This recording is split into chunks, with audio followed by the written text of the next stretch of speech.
baabo ababaddako tebalabye ennyo mbeera naye abo ono ye mukulu ono n'amuddako ono n'abeera ki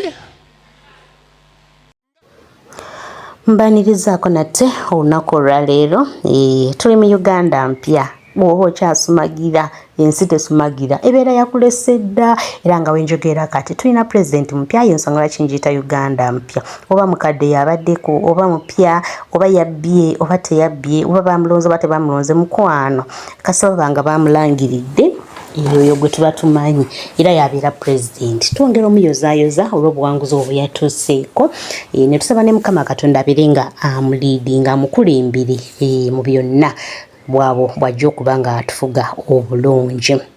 Neneebaza abantu bonna abalonze wamu n'okuuma emirembe wadde obuvuyovuyo tebubulamu obutonotono naye at least tuli yaddeyaddeko okusinziira ku ntalo ezibeera mu nsi ezimu baganda baffe ab'e Tanzania mwabalaba ku neighborhood wano bwali bungi obuvuyo naye ffe kyo tukyebaliza Mukama nti yatusobozeza nate okubanga tufuna peaceful election eyo nno nga tuvuddeyo olunaku olwaleero mbaleetedde Pastor Buyungo n'abaana be ab'omuntu mbwe mujjukire nti awo some few days back nabalaze abalongo nga Mami Justine yazaala Mami Josephine nga yazaala abalongo ne buvaayo ne mugamba beboka abaana be balina tebalinayo baana balala biki nengamba nja balaga ku baana so olunaku olwaleero nvuddeyo nzije mbeere nga mbalaga ku baana ba Pastor Buyungo abaana bano Mami Josephine si yabazaala yaako nno kalumamu naye mba nino kayisa okuba muba mulina okukamanya Mami Josephine si abazaala naye nga baana be kubanga yafumbirwa taata waabwe Mami Josephine abalongo be yakazaala beboka abaana Mukama Katonda nate be yakamuwa ekyo nno namwe mubadde mwetaaga okukimanya kubeera mubadde mubibuuza era ogenda mu comment section abasinga mubadde mubuuza teri baana balala abaana be bali kuliko Isaac kuliko Emma kuliko ne Ivan nga wobalabaawo basajja bakuze basajja bakulu oyo gwe mulabaawo ye mukulu era nga nabo babadde ne speeches zaabwe ngenda zibawa mu part 2 ngenda kuleta part 2 abaana nga bawa speeches zaabwe but for now pastor yaze okubanga ababanjulire twebaza Mami Josephine olw'okwagala abaana bano kyovola bannamwe mubadde temumanyi nti Mami Josephine si yabazaala kuba abaagadde abawadde buli kimu abalabiridde era nga nabo bamusiimye ne bamuwa n'ekirabo bamuwadde ekirabo nga bebaza Mukama Katonda olwa mami gwe baafuna omulungi eyo nno ngenda bibawa mu part 2 njirina era njireeta gwe beerako ogenda kubanga ogiraba bulungi nnyo but for now nzikiriza nkuwe Pastor Buyungo ng'atwanjulira abaana be Mukama Katonda akumpeera omukisa baabo ababaddako tebalabye ennyo mbeera naye abo ono ye mukulu ono n'amuddako ono n'abeera ki nga kataata kaabwe kagenda ku church kakola obwa asha nga bekaddayo buno bulinga obunyonyi obuli mu kisu naye bwe mba tunuulira kaakati basomye bamazeeko bwe mba tunuulira kati beekoledde ate bwe mpulira nga kitaabu amafuta ngamba balina okubaako we tuva bwe mbanga wulira nabo bagenda kubaako we bava tusobole okweyongerayo tulina obukakafu tujja kweyongerayo lwa nsonga bano baleetebwanga butungulu na bunyaanya nga bwe bakola batya bwe bututuusizza wano kati mpulirayo abantu bwe bati benjagala Mukama akola atya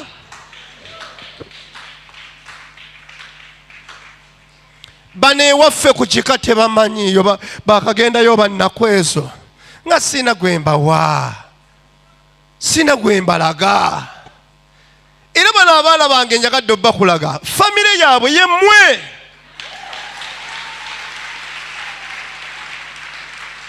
mambi tonsangira omwana omu ku bano bonna n'abala bali mu ssomero nga bwayigwe we boonoonekera n'otabanyambira si bangenzekka baffe ffenna nze mmanyi Kannisa nabo mbalaga Kannisa bamambi w'obasanga tokola kikyamu kyonna.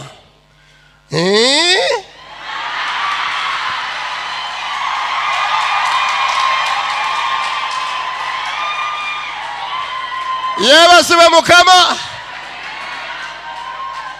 Bw'obasanga bonna bw'obasanga tobonyaabonya. Tulina olugendo lwe tuzze tutambula. Bwe mba kati nkiwulira nti we tuli wano wadde waliwo obujulizi obulabika eggulu lyagala litwongereyo, neetaaga ekibinja kya ŋŋenda okutambula nakyo tweyongereyo mu linnya lya Mukama. Waba agambye twambale ebyokulwanyisa, abakwogerera baleke, abakuduulira baleke, abakuvuma baleke. Kale kaŋŋambe bwe nti abakwerabira baleke, kasita Katonda yakujjukira.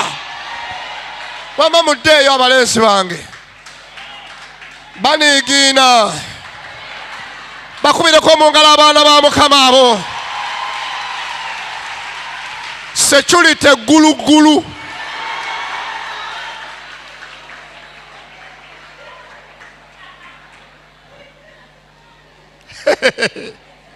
Katonda agenda kufuula ekirala olwaleero. Ngambye Katonda agenda kufuula. Tugenda kusaba okutuke mu miguwa gyonna gye baakusiba mu linnya lya Mukama waffe Yesu. Soma ekyawandiikibwa Mukama kye yannumiriza okusabiramu. Tuli mu Zabbuli ey'ekikumi olunyiriri olusooka. Yeebazibwe Mukama ejjinja lyange. Yeebazibwe Mukama ejjinja lyange. Ayigiriza emikono gyange entalo. Ayigiriza emikono gyange entalo. Kye bayita okulwana entalo, wabeerawo ekikuwakanya nti toowangule, naye olina okuwangula. Simanyi kimaze emyaka mmeka ekyo ekirwana naawe, naye leero kirina okuwangulwa. Ono yeebaza Mukama nti jjinja lye, kyakulwanyisa kye, tyayigiriza emikono gye okulwana ki? Entalo. Kabuyungo nga kakutte we kati katudde mu nsonda kukwata ssaala. Oba amayembe sinze nagawanga oba baagajjawa, nze yanjigiriza okusimbula nga simbula. Oba baagasaddaakira saddaaka ki, oba baagajjawa ne bye baakiraimingako n'ebigenderwa byago ebibadde bigaleese, agatambulira mu nsolo, agatambulira mu binyonyi, nga zikiriza olwaliro ze sigenda kubeera mwavu, ngenda kubeera mugagga. Era ekyonkyo ky'omuliro ge baasimba ku malaalo, ge baasimba mu nnyanja, ze bayita okuyigiriza okulwana entalo. Ne bw'onneetikka n'onsuula mu kkutiya mu kitoogo, nwanirayo olutalo ndumanyi. Ne bw'onfulumya ekibuga n'onnyingiza ekyalo, nina essala gye nkuba n'enzigyayo n'enkumyawo mu kibuga. Ono agamba Mukama anjigiriza entalo, emikono gyange okola kutya? Okulwana. Olwaleero ogenda kulwana.